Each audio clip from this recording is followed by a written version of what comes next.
It is my pleasure and honor to introduce Dr. Liqun Cao, the Beto Lecture speaker. Dr. Wells nominated him for our Beto Lecture series this fall. I believe he's one of the best scholars to give a talk about international criminology, given the fact that Liqun has many years of research experience in the field. He is well suited for the research on comparative studies across nations because he's a Chinese, a Canadian, and also an American.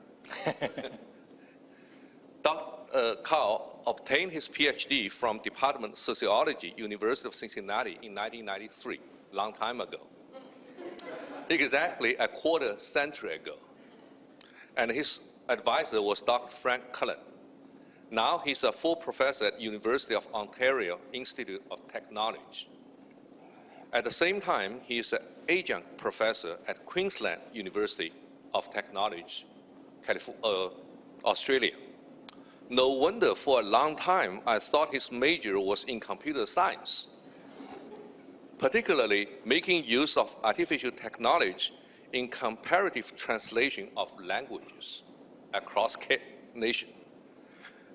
Dr. Cao has published 75 refereed journal articles and several books on a wide variety of topics from policing, juvenile delinquency, and the social construction of crime. For example, his policing research includes public attitudes toward the police in Latin America, Europe, and Asian countries. He is particularly known in Asian countries for his research on the impact of globalization on democratic process of policing. The ranking of public ratings of the police, for example, follow a U-curve shape. Vietnam is the top, China is a little bit below, Taiwan is at the bottom, South Korea is the bottom, then Japan is going back. It's a U-shape. The reason here, and Dr. Cao identified, is when you get into a totalitarian regime, the information is blocked. Usually, everything is good about the police. Then, after you go into democratic process, everything is exposed. So the ranking of the police dropped. Then you go back. And we haven't tested his theory. It would need another 10 years to prove that. Otherwise, then you will be very, very famous in 10 years. So studying comparative criminology can be really tricky in many ways. You may make innocent mistakes before you even realize that. For a simple example, I don't think any one of you can pronounce his last name correctly. Cao in Chinese is pronounced Cao. It's very difficult. Thinking about T-S-A-O. That's people from Taiwan pronounce. So I believe that has been used, he has been used to this Americanized plus Canadianized way of pronouncing his last name, Cao. Actually, the real meaning in Cao in Chinese is totally relying on someone. So we call you for your speech today. Okay, finally, I have to reveal a secret to tell you that may make you proud of your intellectual roots. We have invited almost every candidate available in Cincinnati to be the speaker of Beto Lecture series, including your teacher, Ed Latessa, your cohort, John Wright, and in addition, Pamela Wilcox. Having said that, Dr. Cao, floor is yours. Okay.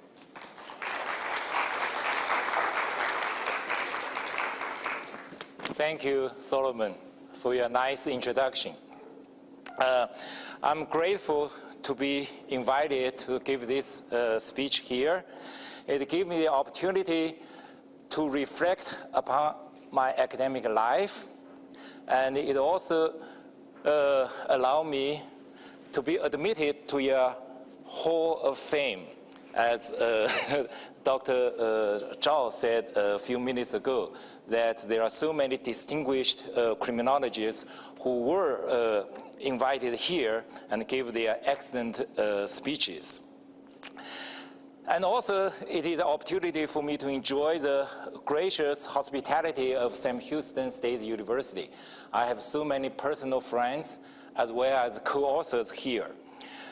Professor Bill Wells co-authored a paper with me back in 2003, but I did not know him until 2010 when we worked on a Filipino project in the city of Cebu, and we spent 10 days together, day and night. So that was quite an experience. And Dr. Michael Wang, I know him as early as 1992. I think that was my first Academy of Criminal Justice Science conference. And he and his co-author, Frank Wang, won the Best Student Paper Award. And I was listening to his speech and said, well, I should submit my paper to that committee too. And indeed, I did that. Next year, the person who stand on the platform was me. I co-authored the paper in that particular year with Sandra Lee Browning. And in 1993, we won the Best Paper Award. And then Dr. Wang went to be the editor of International Criminal Justice Review. And he invited me to do a book review on corruption in China.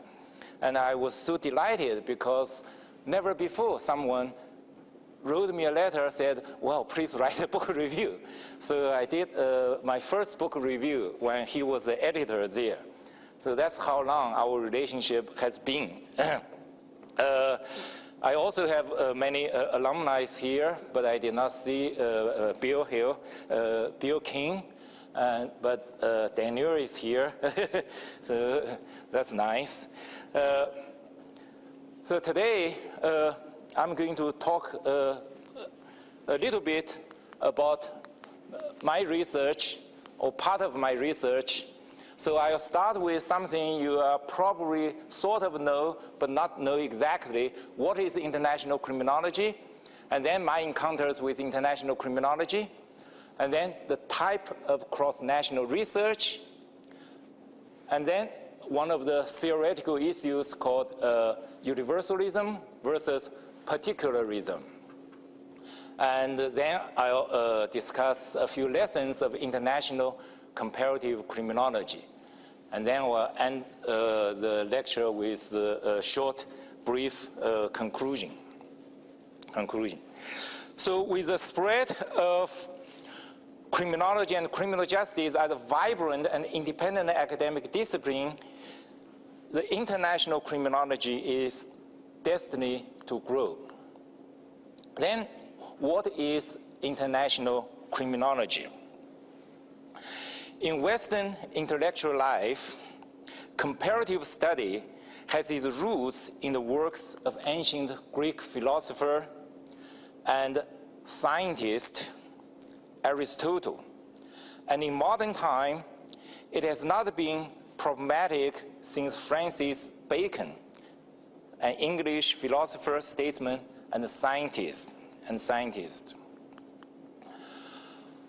Comparative criminology, according to Herman Mannheim, refers to the systematic study of crime and related activities in more than one society. So the key here is more than one society. And even today, many people continue to use it.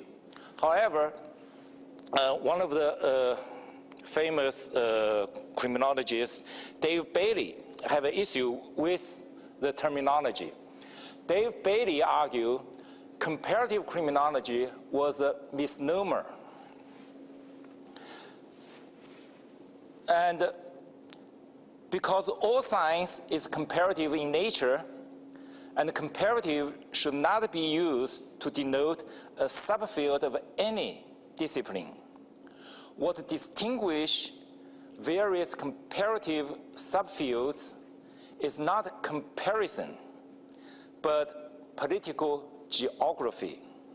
That is, whether the cases to be analyzed occur within a single nation or in two or more nations. So let's go back to the more than one society. That is a key, according to Dave Bailey. Comparative, moreover, marginalizes the concept of comparison and confuses the understanding of what is needed for scientific inquiry. Paul Friday contends that the term comparative could carry a pejorative connotation and value judgment. Therefore, Bailey, Friday, Moeller all prefer the use of word international. As a result, according to them, the word international reflects different values and a different orientation than is acquired in the concept of comparative. As a result of that, we have International Division of Criminology at American Society of Criminology, International Section of Criminal Justice, Academy of Criminal Justice Sciences, right? And basically, you do not hear comparative in those occasions. Now, I'm not saying that comparative should be banned words. It is not a taboo to use it. I use comparative myself all the time. So therefore, comparative and international, in my opinion, are used interchangeably. So, but there was a history there, and there was a debate there. I want to raise your consciousness. And in American, we typically treat this kind of terminology use, instead of prefer one over the other, we double them, right? So here we said we are measuring criminology / criminal justice, right? Historically, there was a debate between whether you are criminologists or criminal justice professionals. And that debate were largely gone by the 1990s. But I still remember that in the late 1980s, some of the criminal justice major professors won't attend American Society of Criminology's annual meeting.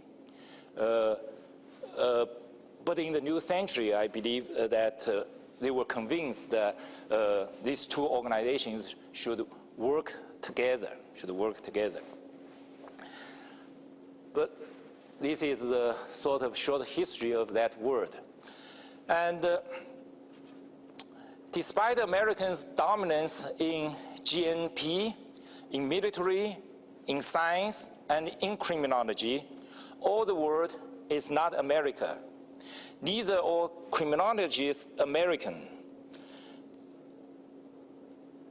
What works for America may and may not work elsewhere. And with the growth of criminology as an academic discipline, the world do feel its impact, in fact. Early on, even many Great Britain criminology complained about Americans. Paul Rock once said that criminology is almost wholly American discipline, conceived for American audience and focused on American problems. And we live in a world that we sometimes, whether we like it or not, called globalization, the word, right? And another word you hear often is global village, which is a phrase coined by a Canadian scholar in 1960s. This is unbelievable. And he argues that the world has become smaller and smaller because of instantaneity of the messages that transfer from one quarter to another place instantaneously. Anyway, the growth of criminology as an independent academic discipline is a unique phenomenon of the United States since the 1970s. Its impact has been felt worldwide. And that's why we need to understand the importance of international comparative criminology. International criminology develops more powerful insight into human nature, extending our knowledge abroad and bringing the perspectives of the peripheral into spotlight. So it's a double-tracked knowledge exchange, not one way, although some people would see it as a one way. It enhances our appreciation and criticism of our own criminal justice system, increasing the likelihood of our successful reform. As we know that our system is not perfect, and the short way to learn something more valuable is visit other countries, see how they deal with similar situations. Life in general and crime in particular has been globalized in the past 20 or 30 years.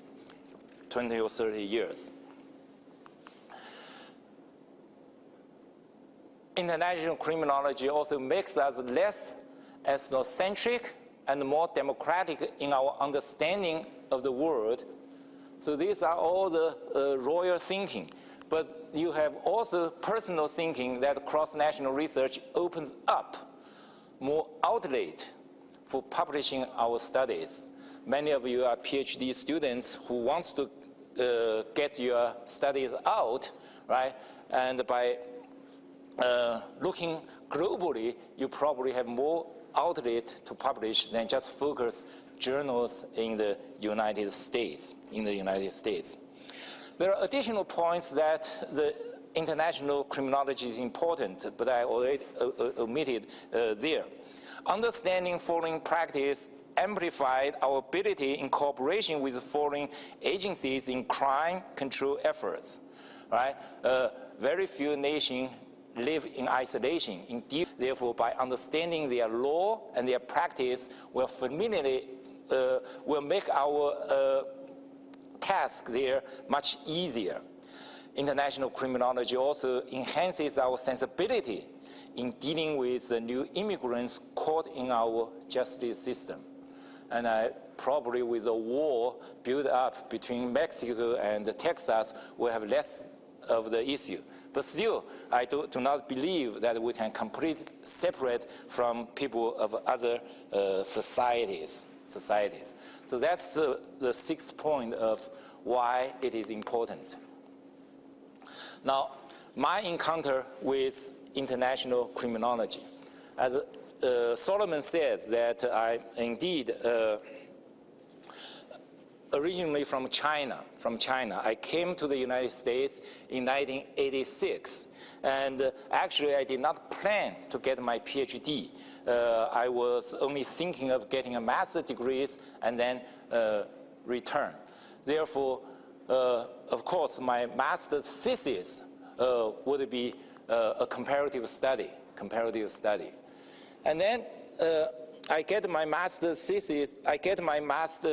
degree in 1989. That particular year was extremely important.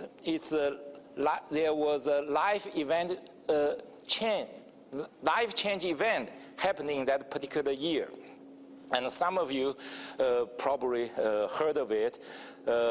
In 1989, unauthorized student protests happened all across China in spring as well as in early summer.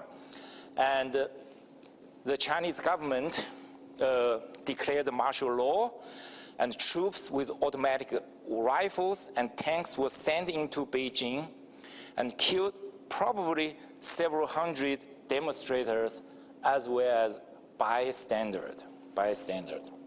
And the incident came to be known as Tiananmen Square Massacre. Of course, my heart was with students at the Tiananmen Square, and my heart was broken by the bloody crash down. I decided to continue my study here in the United States. Then I had a serious conversation with my mentor and friend, Francis T. Cullen. And he said that, well, if you are going to stay in the United States, you should not continue your comparative study. You should do something that touch the heartbeat of America. I said, what is that? He said, I don't know. You find it out and tell me. And at that time, I really don't know what to do. But then one day that my friend asked me to go to hunting with him. I said, wow, you have gun? Of course we have gun. I said, wow, that is an interesting topic. So I talked with Frank and said, is gun a very important issue in the United States? He said, of course it is. Right? So my PhD dissertation is gun ownership in an urban environment. In an urban environment, which published in Criminology in 1997. But for quite a while, I did not do comparative and international study after I get my master's thesis. I got my master's thesis.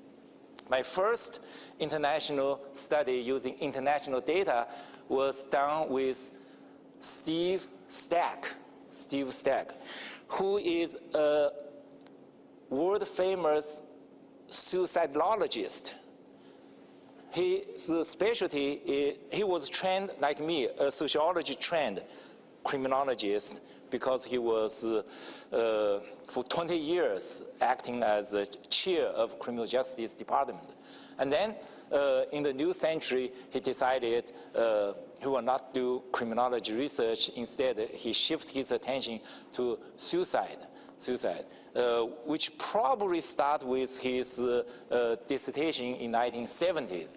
Anyway, in the middle of 1990s, information came out from China that female suicide rate is significantly higher than that of male. And this is very different from Western society. In the United States, in general, as well as Western Europe, male suicide rate is significantly higher, right? So he introduced me with the idea to co-author this paper, which I have no idea about the suicidology or suicide studies. But what is important in this interaction is that he introduced me to the free, accessible World Value Survey. And at the PhD level, you probably have a lot of free data.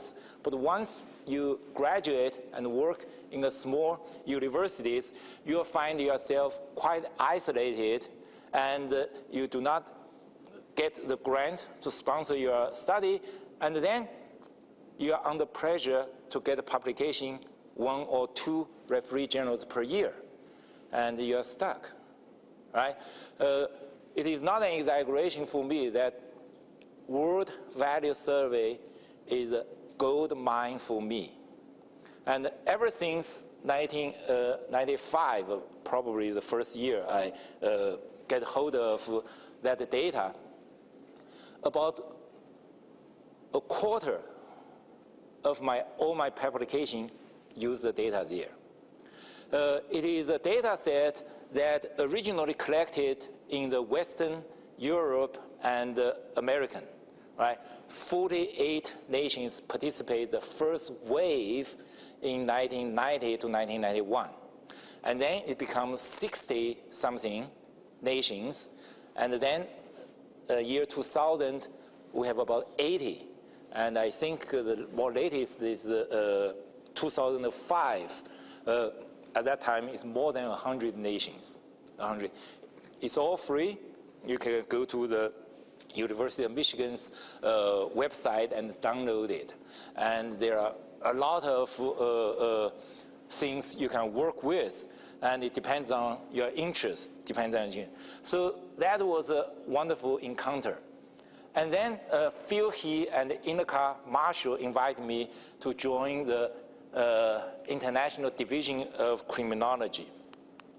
In 2001, Bill Chamberlain and Rosemary Barbarett invited me to serve at the Executive Council of Division of International Criminology.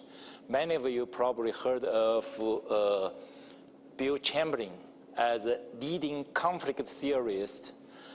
Few of you probably know that he's also very famous in international criminology. He was the division chair from 1998 to 2000 when Rosemary took over from him. So that's why I get involved. And I have to say that once I began conducting international comparative research, I have to admit it that I'm a bit of missionary on the subject of cross-national criminology.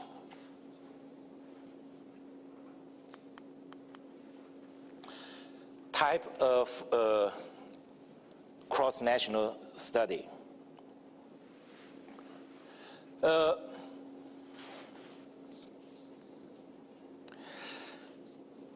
The broader definition of international/comparative criminology is any research that transcends national boundary. The definition, however, is somewhat ambiguous because many studies of single societies are implicit cross-national, in that the investigator interprets their findings by contrasting what they learn about the country with what they know about some other country. One of the classical examples is Alexis de Tocqueville's Democracy in America. He talked about democracy in America with the implicit comparison with the social system back in France and in Europe. Right? Similarly, if you have heard of Peter Manning's work, it's the same thing. Peter Manning's neoclassic work called Police Work.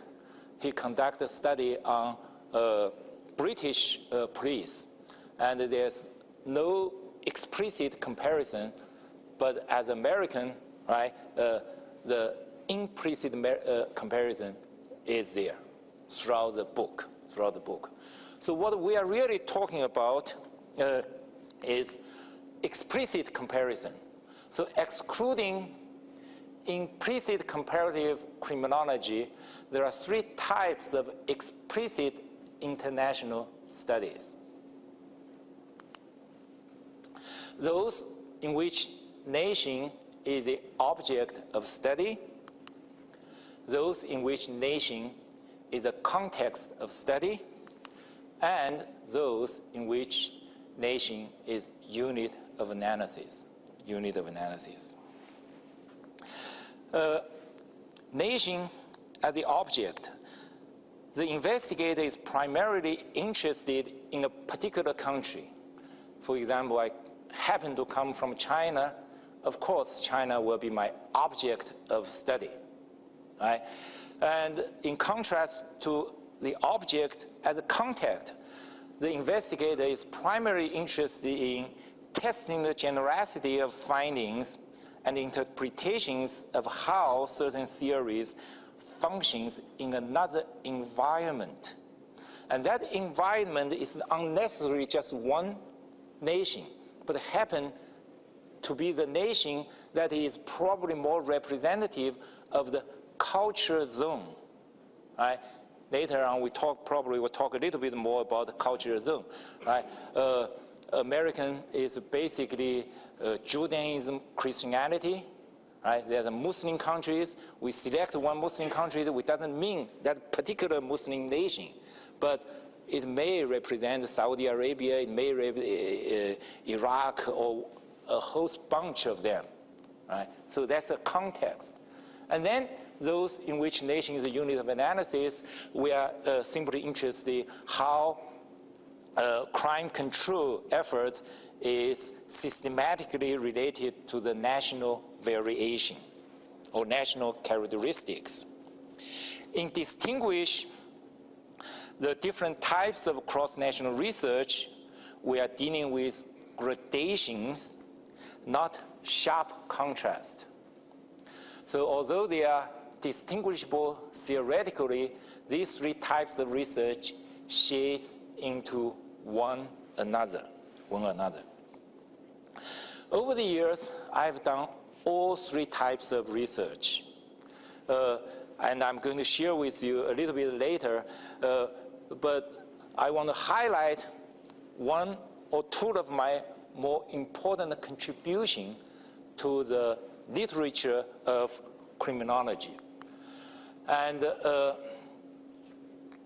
this is one of the, I believe, one of my more important contributions to the test of anomy theory. I, again, use the data from World Value Survey.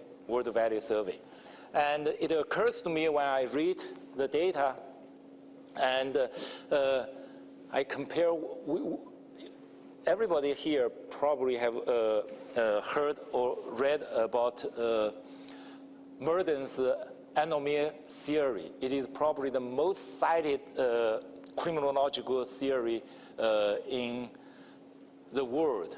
But the test of theory is rare. And Murden himself is very elusive as a grand theorist in defining the definition of anomy. One of his definitions, he says that anomy is a lack of consensus on norms judged to be legitimate. Lack of consensus on the norms judged to be legitimate. And I read the items in the World Value Survey, and then suddenly one day I said, well, if there's an anomy, aren't these items a measure of anomy?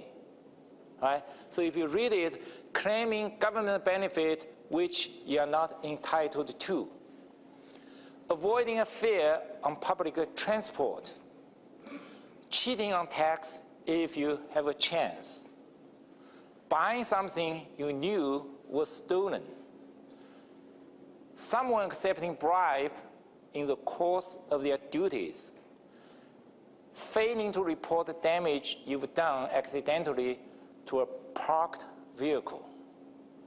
Right? The choice is that it is always justifiable, it's never justifiable, and somewhere in between. So 1 is never justifiable, 10 is always justifiable. And it suddenly dawned to me, well, this is a measure. And nobody have thought about it. And I said, well, I must hit another Wells treasure here. So I read that paper in 1999 and tried to get it out. And it was rejected again, and again. It was rejected at least 6 times. And finally, there's a small journal called International Journal of Comparative and Applied Criminal Justice accepted it. And I was so desperate that, well, get it out first, right? And if your eyesight is very good, so I use the index to summarize it and find that indeed Americans level of anomia is lower than the grand mean. This is the mean, and this is standard deviation, this is number of people. And the number in the parentheses was 1991. So this is 1991 mean, and this is 1991 standard deviation, right? So American is not a polo type, not a polo type. And I was very excited about that. So I write out the article and said that, well, there are several consistencies with Merden's argument. First, anomia is endemic in modern society, right? You can find it in every society. And second, that Merden's proposition that different societies have different levels of socially induced anomia, right? Because they are not the same. There's variations here. And I argue that it should not be totally surprised that American is not a polo type, right? We live in America and we know American culture. And finally, I speculate that it is quite possible that the American dream may have become more of a universal dream. I believe it's a very reasonable paper, very theoretical, reasonable paper. But again, it was rejected. And I also did a regression after this simple mean comparison. But my skill is not very well. And one of the criticism that I sort of like, but there's no way that I can do, is that you should do the multi-level analysis. And for young people, you probably don't know that multi-level analysis was a technique that popularized by Sampson in 1997 in his article published in Science. Before that, it was invented in the 80s or 70s, but sociologists do not use it and criminologists do not use it. And I didn't learn it when I was a PhD student. I got my PhD in 1993, right? So I did not know how to do it. So I heard it, but don't know. So I used 6 nations from 6 culture zones to compare and do the regression analysis. So that's probably one of the weak points of this study. But I'm pretty sure you have read another book that published in 1997 by Steve Messler and Rosenfeld. And in that book, they continue to argue that American dream is an original American thing. And I guess probably they are more popular than me, and that's why my paper was rejected again and again. Because indeed, anyway, once you are convinced with your idea, you should get it out. And once it gets out, someone else will use it, or you can build on it. You can build on whatever you have. So anomia theory, and later I invite Ji-Hong, Solomon, and Lin to join me in the effort. We do a social support and anomia, multi-level analysis. See? And Professor Ren and Professor Zhao learned multi-level analysis. So we work on the paper together and published. Again, in the journal title called International Journal and Comparative Criminology. So it's all together. As I said, the World Value Survey collects data in the single country. you can also use a single country data to do your research. And indeed, I use single nation data in American to do the drug-related, prostituting-related research. So it is a gold mine, and I strongly urge you to check it out. I did one study with China as an object, China object. At about the same time, I also did a study with another Solomon's student. Although they share the last name, they are not related at all. Ruo Hui was a master student here in Sam Houston. And I met her in San Francisco class. I said, you should learn under your big brother, share with the same family name. At that time, Solomon was in Omaha. And to my surprise, the next year he told me, Dr. Cao, I'm in Omaha now. I said, wow. Indeed. Anyway, what is new? What is new, right?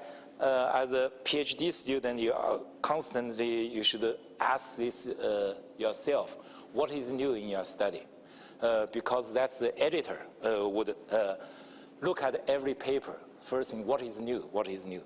Now, what is new in this, and why it is able to end up in the better journal, Social Forces, which the impact factor is much higher than criminology. It's one of the top 3 journals for sociology. What is new in this research is that we control the cross-level effect on anomia. Cross-level effect. And we find that the nations under transition and confidence in authority have a significant cross-level interaction effect on anomia.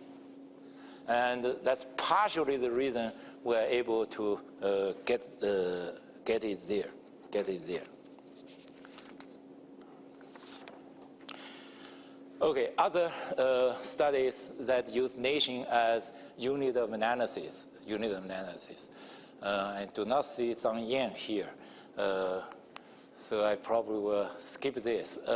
I did a study with Yan on the governance and regional variation of homicide rate. The study homicide is one of the traditional stake of criminology. Then what is new? What is new here is that in this article, we control for the effect of spatial autocorrelation. Again, as we said, that when you regard nation as a context, nation never exists in isolation. If a homicide rate is high in a particular country, its neighboring country must have a high homicide rate, right? So Colombia has a high homicide rate, Peru will have, right? And China's homicide rate is low, but so is South Korea, so is Hong Kong, so is Japan, right? There's cultural zones, and in the past, people do not control for this spatial autocorrelation. And Yan is excellent in doing statistical analysis, so she did this for me. And then Phil He and Bill Wills, we did a study. And the other day I talked with Professor Ren, and I think that someone need to continue this study. And it must be one of the term paper, I believe. Bill will tell me more. And Phil tried to get it out and couldn't get it out. And in one of the Washington conference, he was very frustrated. He said, well, my paper was rejected 3 times. I don't know what to do with it. I said, oh, don't give up. I have a paper rejected 10 times. So he said, but I don't have energy. I said, give it to me. So he actually asked the permission from Edward McGuire as well as Wells, and they said, okay, we want a publication. So basically, I sort of take over from there and did the final touch. All the original analysis was theirs. I cannot take credit on that. But I did give a finished touch on this. The idea was brilliant. The idea was brilliant. And there was a long-term theory called stream analogy of lethal violence, which combine suicide and homicide.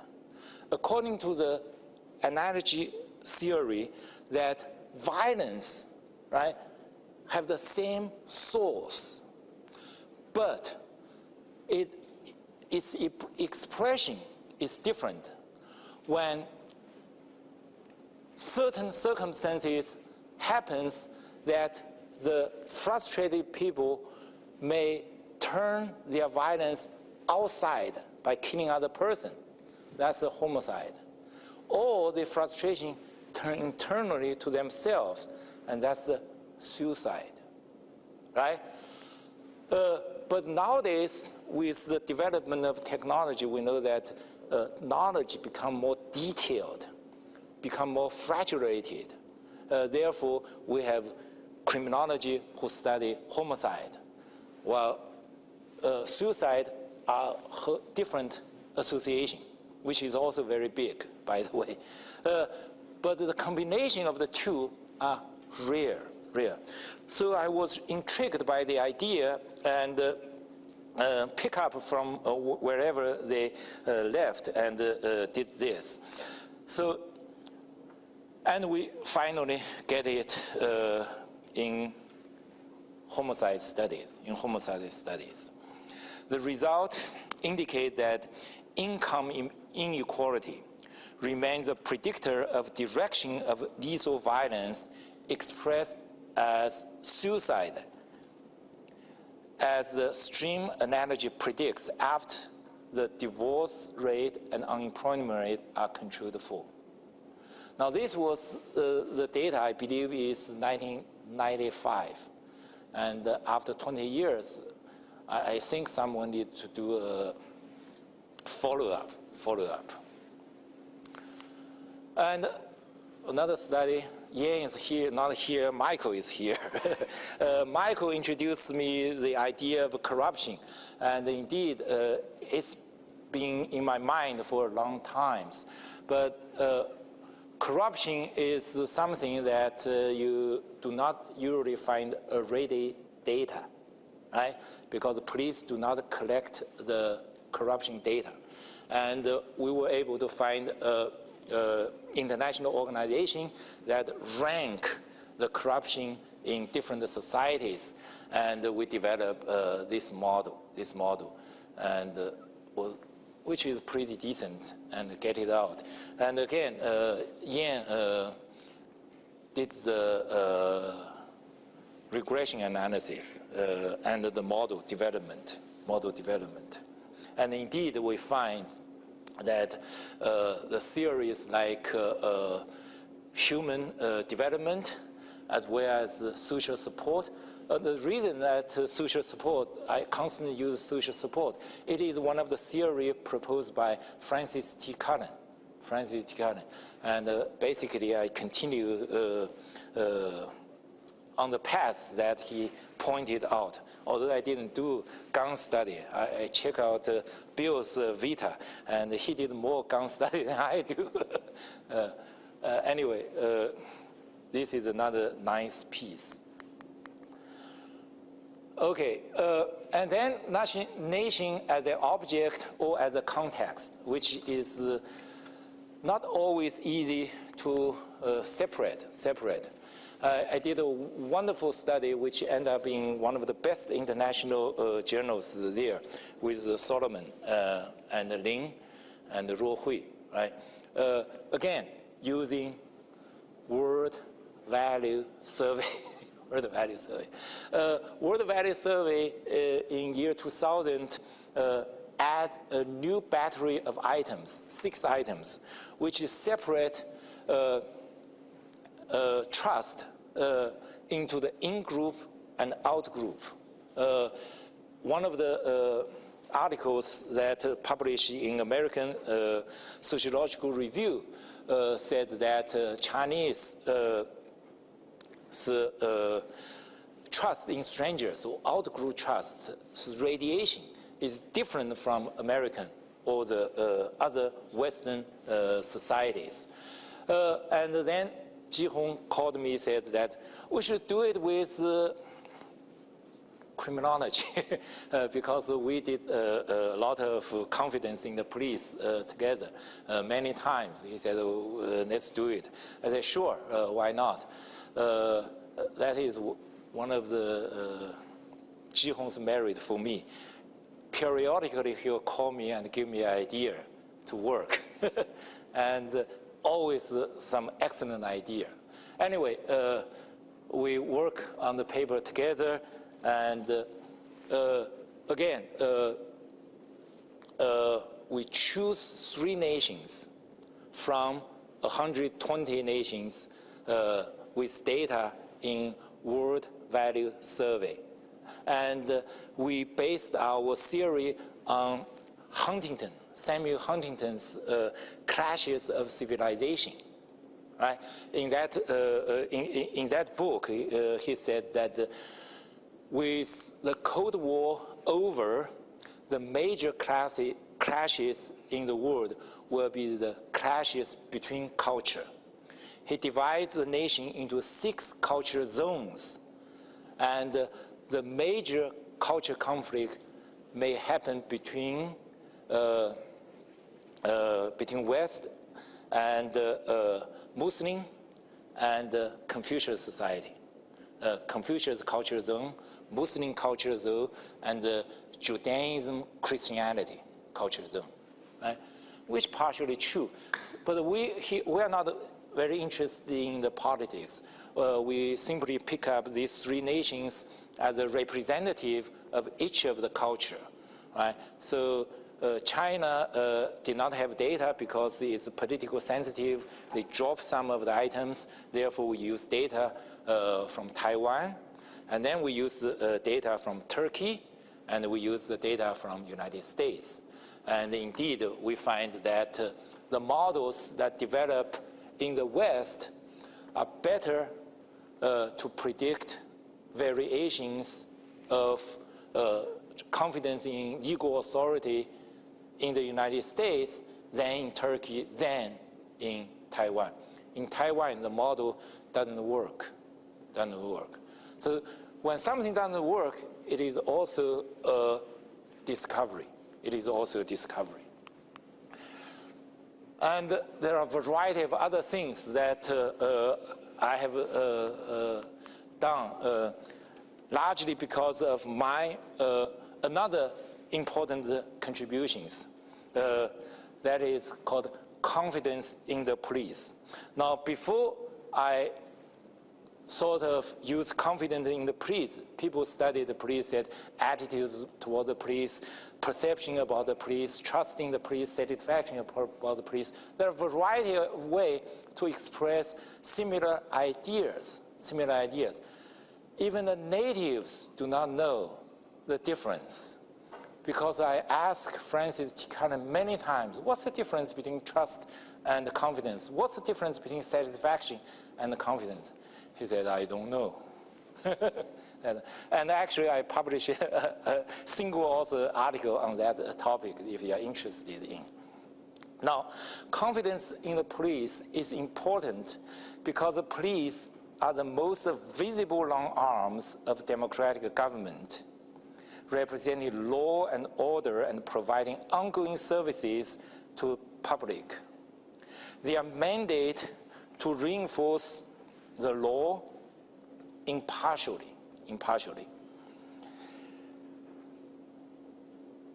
Professor Ren actually did her first referee journal article with me in 2005.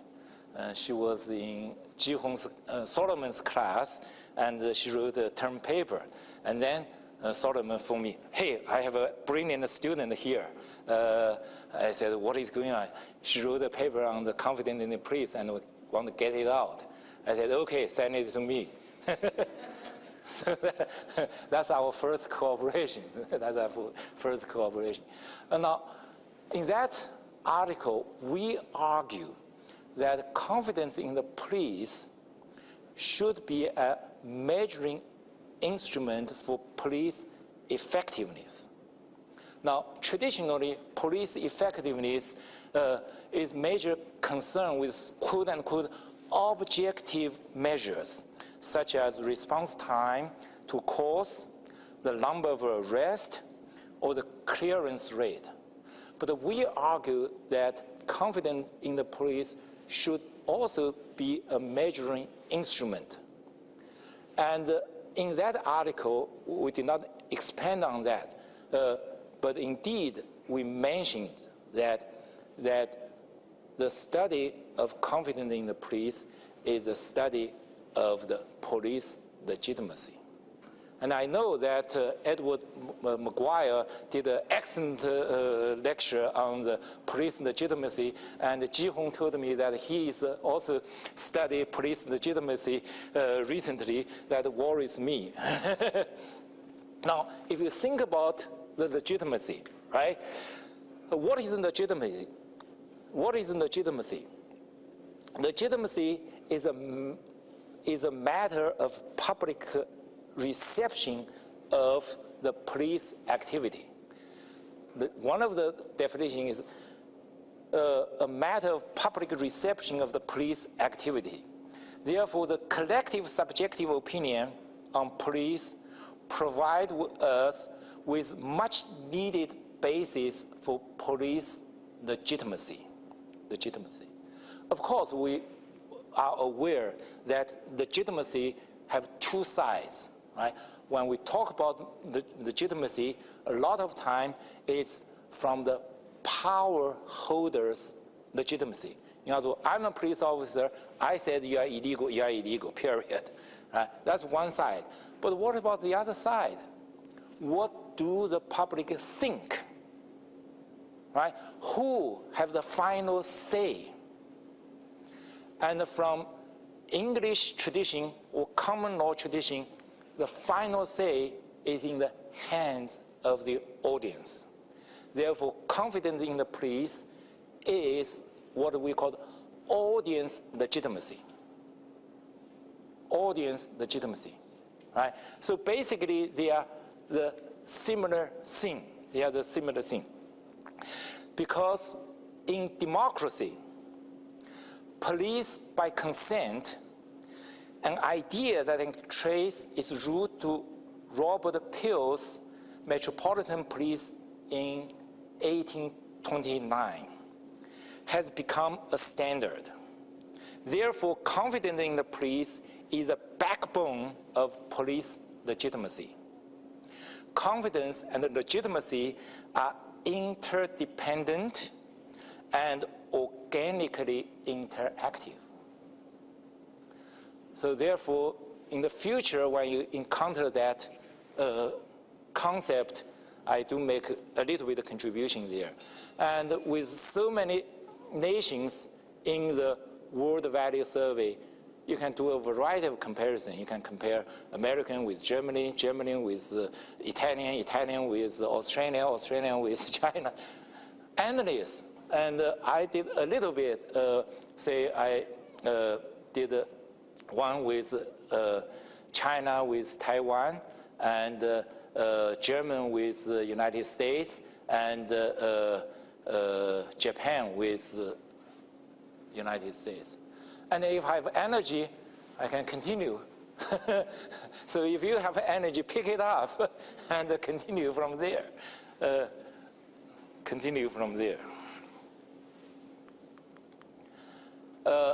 Books that I published, Policing in Taiwan, From Authoritarianism to Democracy, and edited book, Handbook of Chinese Criminology, and probably this is another, the Lessons of International / Comparative Criminology / Criminal Justice.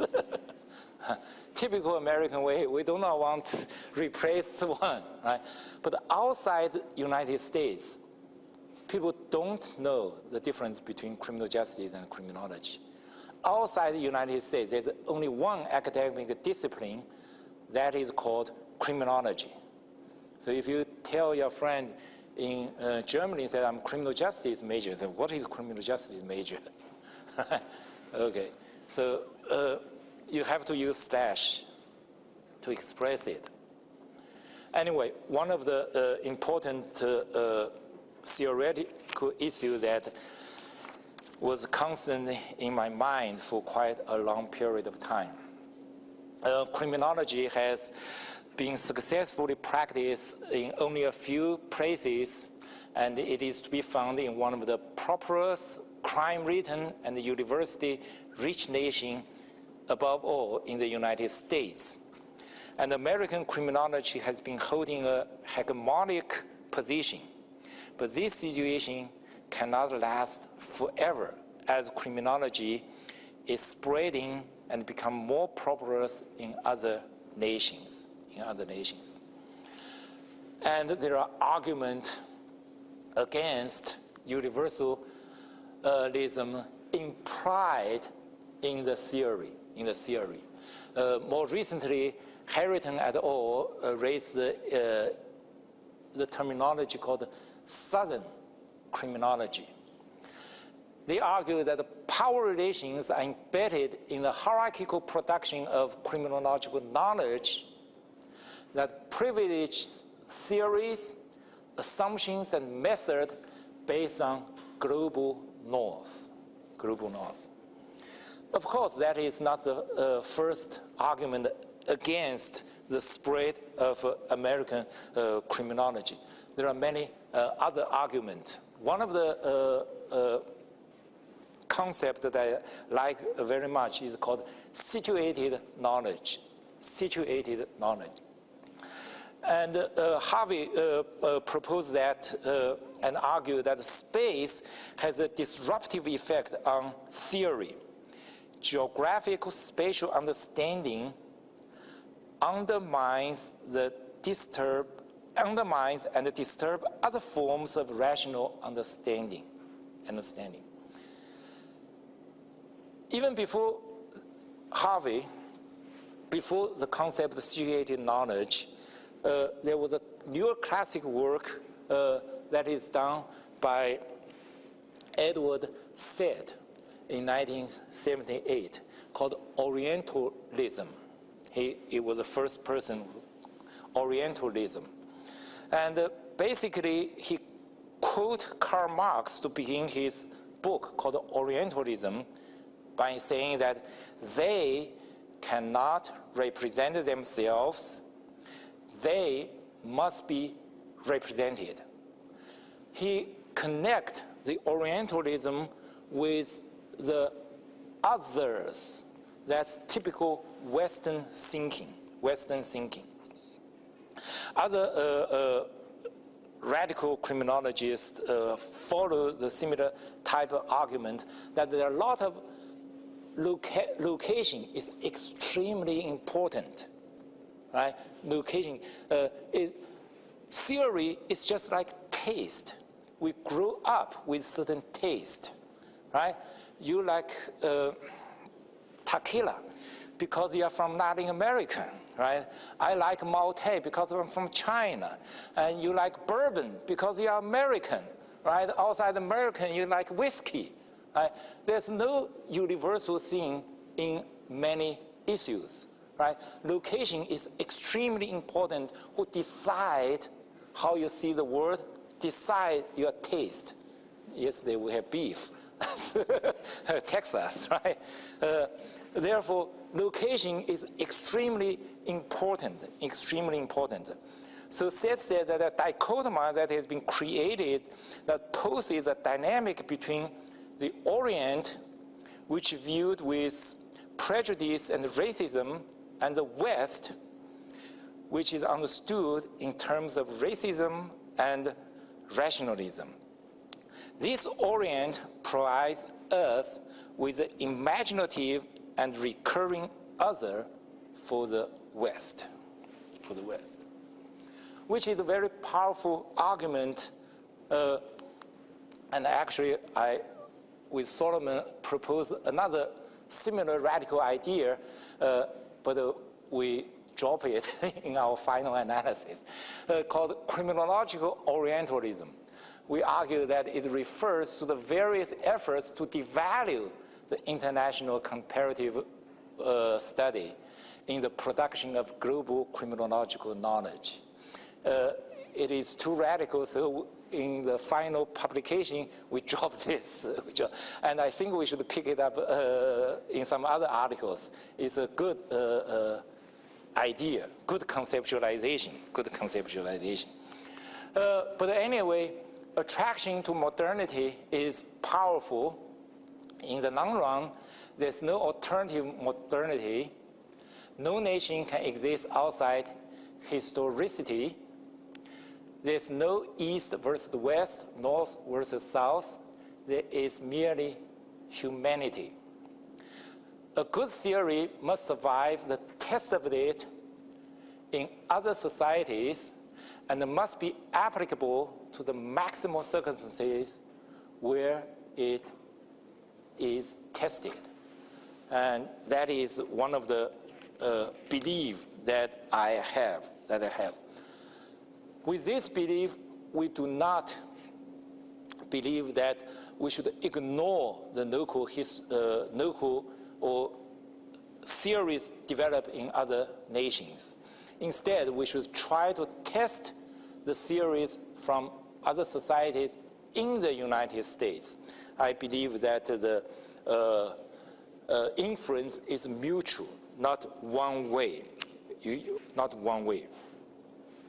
A global criminology from the South involves the dialogue between the criminology of globalization within the context-specific effect and the globalization of criminology rooted in the context-specific practice. Okay, lessons from international comparative criminology. First, focus on three principal purposes of international criminology. A theoretical one, the one that I already said, that we need to test the theory in a different culture, different political system. A utilitarian one, which identifies the culturally transplantable responses to crime, and the strategic goal that identifies international commonalities so that as to develop global strategies for the common problems.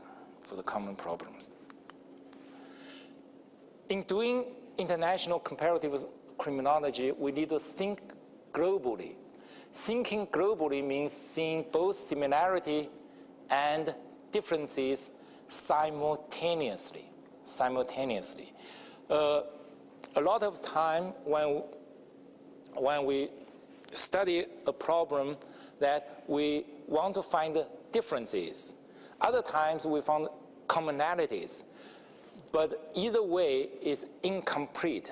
We should see both. In the big picture, right, we have common law tradition, we have Romano-Germanic tradition, and our neighboring state, Louisiana, practice Romano-Germanic law. And if you look deeper into it, the judges' role are very different. The judges' role in the common law, they interpret the law, and their interpretation is part of the law that the lower courts must follow. Right? In the Romano-Germanic tradition, every judge can only interpret the law. They should never read other judges' judgment. They only pretend to read original law. Right? And their decision have no effect on other cases. Every case in court is specific. Right? So you need to see the differences, or the judge looks the same. Or if you visit China, if China has been modernized, they have judge, they have a prosecutor, they have police officer. In America, these are three separate systems. They never work together. In China, during the campaign against crime, all the three sides sitting in one room. Let's get rid of the criminal. That is unimaginable in Western society, but that is common practice. When the result vary in some noticeable aspect, it is a challenge to disentangle the cause. That is more challenge, because all these things are part of one another. It may be the result of political entity, or religious tradition, or cultural geographic environments, or simply language nuances, right? To name just a few. So comparative study extremely difficult. And it is also quite possible that the host nation may claim to be defenders of justice without any justice to defend. That is one of your old professors here. He was very smart.